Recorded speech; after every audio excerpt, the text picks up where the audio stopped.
இன்றைய எபிசோடு ஆரம்பத்தில் ரோகிணி ஸ்ருதியின் ரெஸ்டாரண்ட்டுக்கு போகிறார். அங்கு ஸ்ருதியும் மீனாவும் பேசிக் கொண்டிருக்கின்றனர். அப்போது அவர்களிடம், உங்களிடம் நான் ஒரு உதவி கேட்டு வந்திருக்கிறேன் என்று சொல்கிறார். அதற்கு மீனா, உனக்கு ஏற்கனவே செஞ்ச உதவிக்குத்தான் நான் இப்ப பிரச்சனையில் இருக்கிறேன், மீண்டும் உதவி கேட்டு வந்திருக்கியா என்று திட்டுகிறார். ஆனால் ரோகிணி, நீங்க எல்லாரும் நிம்மதியா வாழ்ந்துட்டு இருக்கீங்க, அதனாலதான் உங்களுக்கு என்னோட பிரச்சனை தெரியல. நீங்க 2 பேரும் தான் எனக்கு உதவ முடியும்.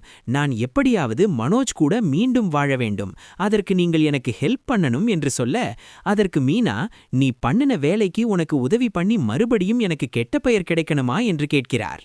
அதற்கு ரோகிணி, நீங்க எனக்கு உதவி பண்ணலனா நாளைக்கு உங்களுக்கு ஒரு பிரச்சனை வரும்போது என்னால உதவி செய்ய முடியாது என்று சொல்ல, என்ன மிரட்டுகிறாயா?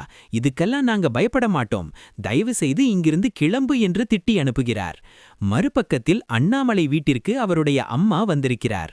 அவர் திடீரென வந்ததை பார்த்து எல்லோரும் அதிர்ச்சியில் இருக்க, அவர் மீனா திடீரென மயங்கி விழுந்த விஷயம் தெரிந்து வந்தேன் என்று சொல்ல, நல்ல வேளை ரோகிணி விஷயம் தெரியல என்று எல்லோரும் நினைத்து கொண்டிருக்கும் போது எனக்கு எல்லா விஷயமும் தெரியும் என்று அதிர்ச்சி கொடுக்கிறார். அடுத்து என்ன ஆகும் பொறுத்திருந்து பார்க்கலாம். இது போல இன்னும் பல அப்டேட்ஸுக்கு நம்ம சேனலை மறக்காம சப்ஸ்கிரைப் பண்ணுங்க.